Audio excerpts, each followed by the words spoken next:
Hello नमस्कार, जय हिंद, वंदे मातरम। आप देख रहे हैं जियो न्यूज और हम आपके लिए लेकर आए हैं देश दुनिया की आपके राज्य शहर की सिलेक्टेड काम की फटाफट बड़ी खबरें। लेकिन उससे पहले यदि आपने हमारे चैनल को सब्सक्राइब नहीं किया है तो चैनल को सब्सक्राइब करके बेल नोटिफिकेशन ऑन करें और इस वीडियो को ज्यादा से ज्यादा लाइक और शेयर करें। बड़ी खबरें देखने से पहले आपके लिए आज का सवाल, पंजाबी भाषा किस लिपि में लिखी जाती है? Option A Sindhi, option B Devanagari, option C Gurmukhi और ऑप्शन डी इनमें से कोई नहीं। इस सवाल का जवाब हमें कमेंट करें और आप किस राज्य और शहर की ज्यादा खबरें देखना चाहते हैं हमें कमेंट करके बताएं ताकि हम आपके राज्य शहर की ज्यादा खबरें दिखा सकें। चलिए अब देखते हैं आज की फटाफट बड़ी खबरें। पाकिस्तान से सटे हुए 4 राज्यों में आज मॉक ड्रिल, राजस्थान, गुजरात, हरियाणा और जम्मू कश्मीर शामिल। ऑपरेशन सिंदूर के दिन भी हुई थी। खबर है कि पाकिस्तान से सटे हुए राज्यों में गुरुवार की शाम को मॉक ड्रिल होगी। इसमें जम्मू कश्मीर, गुजरात, हरियाणा और राजस्थान शामिल है। वहीं पंजाब में 3 जून को ड्रिल होगी। लोगों से सतर्क रहने की अपील की गई है। बता दें कि इससे पहले 7 मई को देश के 244 जिलों में मॉक ड्रिल हुई थी। इसमें नागरिकों को हमले के दौरान खुद को बचाने की ट्रेनिंग दी गई। ये इसलिए किया गया था ताकि युद्ध की स्थिति में लोगों की सुरक्षा सुनिश्चित की जा सके। देश में पिछली बार ऐसी मॉक ड्रिल 1971 में हुई थी। तब भारत और पाकिस्तान के बीच युद्ध हुआ था और ये मॉक ड्रिल युद्ध के दौरान हुई थी। किसानों को मिलेगी अब फसलों की ज्यादा कीमत, धान समेत 14 फसलों की एमएसपी में हुई बढ़ोतरी। किसान क्रेडिट कार्ड पर कम ब्याज में मिलेगा लोन। केंद्र सरकार ने धान, कपास, सोयाबीन, अरहर समेत खरीफ की 14 फसलों की मिनिमम सपोर्ट प्राइस यानी एमएसपी बढ़ा दी है। केंद्रीय कैबिनेट ने 28 मई को यह फैसला लिया है। केंद्रीय सूचना एवं प्रसारण मंत्री अश्विनी वैष्णव ने बताया कि धान की नई एमएसपी 2369 रुपए तय की गई है, जो कि पिछली एमएसपी से 69 रुपए ज्यादा है। वहीं कपास की नई एमएसपी 7710 रुपए तय की गई है। इसकी एक दूसरी किस्म की नई एमएसपी 8110 रुपए कर दी गई है, जो कि पहले से 589 रुपए ज्यादा है। नई एमएसपी से सरकार पर 2,07,000 करोड़ रुपए का बोझ पड़ेगा। ये पिछले फसल सीजन की तुलना में 7,000 करोड़ रुपए ज्यादा है। वहीं केंद्रीय मंत्री ने बताया है कि एमएसपी फसल की लागत से कम 50% ज्यादा हो, तो इस बात पर ध्यान रखा गया है। देश में कोरोना के 1200 केस, अब तक 12 लोगों की जानें जा चुकी हैं। यूपी बिहार दौरे पर पीएम मोदी के नजदीक रहने वाले लोगों के टेस्ट होंगे। खबर है कि देश भर में कोरोना वायरस के एक्टिव केसों की संख्या 1200 पहुंच गई है। महाराष्ट्र एक्टिव केसेस के मामले में दूसरे नंबर पर है। यहां 325 मरीज हैं और इनमें से 316 मरीज सिर्फ मुंबई में हैं। इसके बाद केरल में सबसे ज्यादा 430 कोरोना पेशेंट हैं। वहीं महाराष्ट्र में 66, कर्नाटक में 36, गुजरात में 17, बिहार में 5 और हरियाणा में 3 नए मामले सामने आए हैं। नॉर्थ ईस्ट में भी कोरोना के मामले सामने आने लगे हैं और अरुणाचल प्रदेश में 2 महिलाएं कोरोना पॉजिटिव पाई गई हैं। इनमें एक को बुखार और हल्की खांसी है, जबकि दूसरी महिला में कोई लक्षण नहीं है। उत्तर प्रदेश के फिरोजाबाद में 78 साल के कोरोना पॉजिटिव बुजुर्ग की इलाज के दौरान जान चली गई। वहीं ये राज्य में कोविड-19 के नए वेरिएंट से पहली मौत थी। एक अधिकारी तीनों सेनाओं के जवानों पर एक्शन ले सकेगा। देश में इंटर सर्विस ऑर्गेनाइजेशन नियम लागू, सरकार ने नोटिफिकेशन जारी किया। खबर है कि देश में तीनों सेनाओं के जवानों पर अब एक ही अधिकारी एक्शन ले सकेगा। 27 मई से इंटर सर्विस ऑर्गेनाइजेशन नियम लागू कर दिया गया है। केंद्र सरकार ने इसका नोटिफिकेशन भी जारी किया है। नए कानून बनने से इंटर सर्विस ऑर्गेनाइजेशन के तहत एक command in chief officer in command की नियुक्ति होगी और ये कमांडर सैनिकों पर कंट्रोल करने, कार्रवाई करने में सक्षम होगा, फिर सैनिक किसी भी सेना से जुड़ा हो।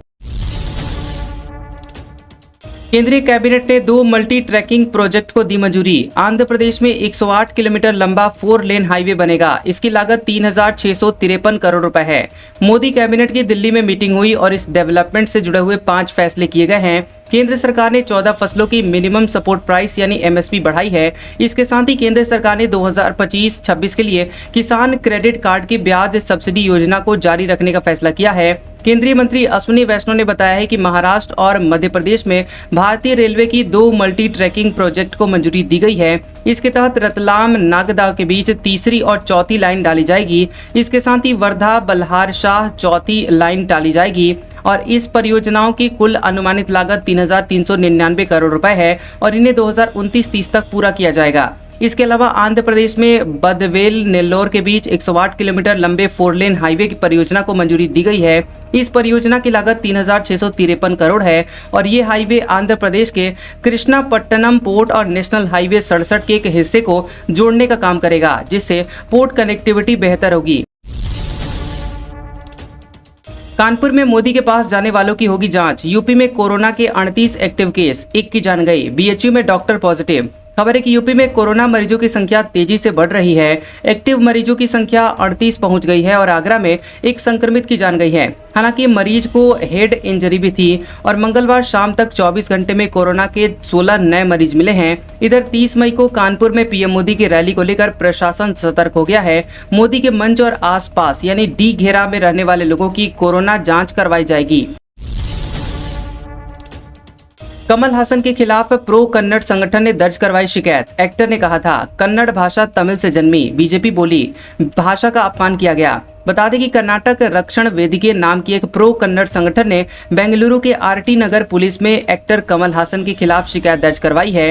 दरअसल यहां शनिवार को चेन्नई में अपनी फिल्म ठग लाइफ के ऑडियो लॉन्च के दौरान कमल हासन ने दावा किया था कि तमिल भाषा ने कन्नड़ भाषा को जन्म दिया। इस बयान का कर्नाटक में जोरदार विरोध हो रहा है। संगठन के नेता प्रवीण शेट्टी का आरोप है कि जब हर बार कोई नई तमिल फिल्म रिलीज होती है तब लगातार कन्नड़ वासियों के आत्मसम्मान को चोट पहुंचाया जाता है। एक्टर द्वारा दिया गया विवादित बयान न केवल कन्नड़ वासियों की भावनाओं को आहत करता है बल्कि इससे उनकी और तमिलों के बीच नफरत की जड़ें भी पनपती हैं और अपमान हुआ है। इसके अलावा उन्होंने कमल के खिलाफ कानूनी कार्रवाई की मांग की है। डीएमके कमल हासन को राज्यसभा भेजेगी। सीएम स्टालिन ने 4 उम्मीदवारों के नाम की घोषणा। तमिलनाडु की डीएमके ने 19 जून को होने वाले राज्यसभा उम्मीदवारों का ऐलान किया है। इस लिस्ट में डीएमके के 3 और मक्कल के निधि मय्यम यानी एमएनएम के एक्टर पॉलिटिशियन कमल हासन का नाम है। आपको बता दें कि यहाँ डीएमके चीफ और तमिलनाडु के चीफ मिनिस्टर एमके स्टालिन ने कहा है कि सीट शेयरिंग का फॉर्मूला पहले ही तय हो गया था।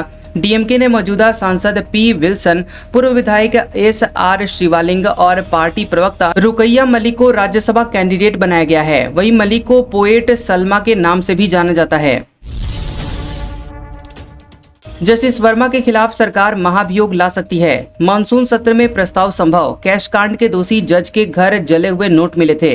कैश कांड मामले में जस्टिस यशवंत वर्मा के खिलाफ केंद्र सरकार संसद में महाभियोग प्रस्ताव लाने पर विचार कर रही है। न्यूज एजेंसी पीटीआई ने सरकार से जुड़े हुए सूत्रों के हवाले से बताया कि 15 जुलाई के बाद शुरू होने वाले मॉनसून सत्र में ये प्रस्ताव लाया जा सकता है। हालांकि सरकार अभी इस बात का इंतजार कर रही है कि जस्टिस वर्मा खुद से इस्तीफा दे दें। दरअसल जस्टिस वर्मा के लुटियन से दिल्ली स्थित घर में 14 मार्च की रात आग लगी थी और उनके घर के स्टोर रूम से 500 रुपए के जले हुए नोटों के बंडल से भरे हुए बोरे मिले थे, जिसके बाद उन्हें इलाहाबाद हाईकोर्ट ट्रांसफर कर दिया गया था। भारत में बने कावेरी इंजन की रूस में फ्लाइंग टेस्टिंग। लंबी दूरी के स्टेल्थ ड्रोन में इस्तेमाल होगा। छोटे फाइटर प्लेन में भी लगाने का प्लान। खबर है कि भारत में बने कावेरी जेट इंजन की flying testing defence research and development organisation DRDO रूस में कर रहा है और ये रियल सिचुएशन में इंजन की कैपेसिटी आंकने के लिए अहम है। बता दें कि अधिकारियों ने कहा है कि इंजन पर करीब 25 घंटे का परीक्षण होना बाकी है। स्लॉट मिलने पर टेस्टिंग की जाएगी और इसकी कैपेसिटी शोकेस के लिए इसे एक लाइट कॉम्पैक्ट एयरक्राफ्ट LCA में लगाने का प्लान है। शुरुआत में कावेरी इंजन को तेजस जैसी स्वदेशी LCA में लगाने का प्लान था, लेकिन प्रोग्राम में देरी आ जाने की वजह से तेजस में अमेरिकी इंजन GE404 लगाया गया। गुजरात में सैन्य इंफ्रास्ट्रक्चर के फोटो वीडियो पाकिस्तान को भेजे थे। गूगल मैप भी दिया। शक इसी के बाद ड्रोन हमले हुए। गिरफ्तार शख्स से ATS की पूछताछ। खबर है कि गुजरात में पाकिस्तान को खुफिया जानकारी देने वाले शख्स सहदेव सिंह गोहिल से एंटी टेररिस्ट स्क्वाड यानी ATS पूछताछ कर रही है। इसमें पता चला है कि गोहिल ने गुजरात के सैन्य इंफ्रास्ट्रक्चर के फोटो वीडियो और गूगल मैप पाकिस्तान को मुहैया करवाए थे। वहीं ATS ने बताया कि 7 मई को भारत ने पाकिस्तान के खिलाफ ऑपरेशन सिंदूर शुरू किया था। इसके बाद ही पाकिस्तान की तरफ से कच्छ समेत देश के सीमावर्ती इलाकों में ड्रोन हमले हुए थे। गुजरात ATS ने 24 मई को कच्छ से एक शख्स सहदेव सिंह गोहिल को गिरफ्तार किया था। सहदेव BSF और नेवी की मौजूदा सैन्य इकाइयों की फोटो वीडियो WhatsApp के जरिए पाकिस्तानी एजेंट को भेज रहा था। गोहिल कच्छ के लखपत तालुका में स्वास्थ्य विभाग में संविदा पर नौकरी कर रहा था। शशि थरूर बोले, भारत शांति चाहता है, पाकिस्तान ऐसा नहीं होने देता। वह उस जमीन को पाना चाहता है जो उसकी है ही नहीं। पनामा के दौरे पर पहुंचे कांग्रेस नेता शशि थरूर ने कहा कि भारत अकेले शांति से जीना चाहता है, लेकिन पाकिस्तान ऐसा नहीं होने देता। उन्होंने साफ किया कि भारत युद्ध नहीं चाहता था, लेकिन आतंकवादियों को सजा दिए बिना नहीं छोड़ा जा सकता। न्यूज एजेंसी ANI के मुताबिक शशि थरूर ने कहा कि पाकिस्तान लगातार भारत के खिलाफ आतंकवादी हमलों को बढ़ावा दे रहा है। भारत ने ऑपरेशन सिंदूर इसलिए शुरू किया क्योंकि पाकिस्तान ने पहलगाम में हुए आतंकवादी हमले के अपराधियों के खिलाफ कोई कार्रवाई नहीं की थी। राष्ट्रपति शासन वाले मणिपुर में नई सरकार बनाने की तैयारी। गवर्नर के पास पहुंचे 10 विधायक, 8 बीजेपी के, 44 MLA के समर्थन का दावा। मणिपुर में 10 विधायकों ने राज्यपाल अजय कुमार भल्ला से मिलकर सरकार बनाने का दावा पेश किया है और इनमें 8 भाजपा, NPP और निर्दलीय के एक विधायक हैं। इन्होंने दावा किया है कि इनके पास 44 विधायकों का समर्थन है। वहीं राज्यपाल से मुलाकात के बाद भाजपा विधायक थोकचोम राधेश्याम ने कहा कि कांग्रेस को छोड़कर 44 विधायक मणिपुर में सरकार बनाने के लिए तैयार है और नई सरकार के गठन का विरोध करने वाला कोई नहीं है। मणिपुर विधानसभा अध्यक्ष सत्यव्रत ने 44 विधायकों से मुलाकात की है। भाजपा सांसद बोले, आतंकवादी फिर हमले की तैयारी में थे, इसलिए ऑपरेशन सिंदूर चलाया गया। उम्मीद थी कि पाकिस्तान आतंकवादियों पर एक्शन लेगा, पर नहीं लिया। खबर है कि भाजपा के राज्यसभा सांसद मनन कुमार मिश्रा ने कहा कि 22 अप्रैल को पहलगाम हमले के बाद आतंकवादी भारत में फिर से अटैक की तैयारी कर रहे थे, इसलिए भारतीय सेना ने ऑपरेशन सिंदूर चलाया और आतंकवादी ठिकानों पर एयर स्ट्राइक की थी। मनन मिश्रा ने 27 मई को कांगो लोकतांत्रिक गणराज्य DR कांगो में कहा कि 22 अप्रैल को पहलगाम की घटना के बाद भारत ने 15 दिनों का इंतजार किया। हमें उम्मीद थी कि पाकिस्तान खुद से आतंकवादियों के खिलाफ कोई एक्शन लेगा, लेकिन उसने ऐसा नहीं किया। इसके उलट हमारी खुफिया एजेंसियों ने बताया कि आतंकवादी फिर से भारत में हमले की तैयारी कर रहे हैं। तभी 7 मई को भारत ने आतंकवादी ठिकानों पर हमला किया, जिसमें 100 से ज्यादा आतंकवादी मारे गए। ऑपरेशन सिंदूर के बाद पहली बार बिहार आ रहे हैं PM मोदी। पटना में 45 मिनट का रोड शो करेंगे। 3000 जवान तैनात, ट्रैफिक रूट्स बदले गए। खबर है कि ऑपरेशन सिंदूर के बाद पहली बार 29 मई को प्रधानमंत्री नरेंद्र मोदी बिहार आ रहे हैं। PM मोदी गुरुवार की शाम पटना एयरपोर्ट पर पहुंचेंगे, वहां टर्मिनल बिल्डिंग का उद्घाटन करेंगे। इसके साथ ही बिहटा एयरपोर्ट का शिलान्यास भी करेंगे। इसके बाद PM मोदी पहले पटना में रोड शो करेंगे। 45 मिनट के रोड शो में प्रधानमंत्री एयरपोर्ट से डुमरा चौकी, बेली रोड, आयकर, गोलंबर होते हुए वीरचंद पटेल पथ स्थित बीजेपी दफ्तर पहुंचेंगे। वहां पार्टी कार्यकर्ताओं के साथ बैठक करेंगे और 30 मई को रोहतास के विक्रमगंज में सभा को संबोधित करेंगे। दोनों कार्यक्रमों को लेकर पुलिस मुख्यालय ने अलर्ट जारी किया है। सैटेलाइट के आधार पर अवैध खनन रोकने की तैयारी। MP की सभी खदानें जियो टैग। खनन पर कलेक्टरों को अलर्ट जारी कर रहा है खनिज विभाग। खबर है कि मध्य प्रदेश में अवैध खनन पर रोक लगाने के लिए अब सैटेलाइट यानी उपग्रह बेस्ड खनन निगरानी प्रणाली लागू की जाएगी। खनिज साधन विभाग ने इसके लिए प्रदेश की सभी खदानों को जियो टैग किया था, जिसे पायलट प्रोजेक्ट के रूप में लागू किया गया है। आपको बता दें कि एक पोर्टल भी तैयार किया गया है और इस पोर्टल के माध्यम से यहां सैटेलाइट के माध्यम से अवैध उत्खनन की पहचान करके अलर्ट जारी किए जा रहे हैं, जिसे पोर्टल पर जिला कलेक्टर एवं जिला खनिज अधिकारी द्वारा लॉगिन करके देखा जा सकता है। प्रमुख सचिव खनिज उमाकांत उमराव ने सैटेलाइट आधारित खनन निगरानी प्रणाली को लागू किए जाने के संबंध में जिला कलेक्टर्स को आदेश जारी कर दिए हैं। इसमें कहा गया है कि खनिजों को अवैध उत्खनन पर नियंत्रण के लिए सैटेलाइट आधारित खनन निगरानी प्रणाली विकसित की गई है और इस व्यवस्था के अंतर्गत प्रदेश की सभी खदानों को जियो टैग किया गया है। आज का सुविचार, जवाब तो हर बात का दिया जा सकता है, पर जो रिश्तों की अहमियत नहीं समझ सकता वो शब्दों को क्या समझेगा। कैसा लगा ये वीडियो हमें कमेंट सेक्शन में जरूर बताएं। वीडियो पसंद आया हो तो वीडियो को लाइक और शेयर करें और ऐसी इंटरेस्टिंग वीडियोस देखने के लिए हमारे चैनल GOB न्यूज को सब्सक्राइब करें और बेल आइकॉन को दबाएं। और हमारे ओल्ड और लेटेस्ट वीडियोस देखने के लिए हमारे प्लेलिस्ट और कम्युनिटी टैब को जरूर चेक करें। तो मिलते हैं अगले वीडियो में, तब तक के लिए आपका शुक्रिया।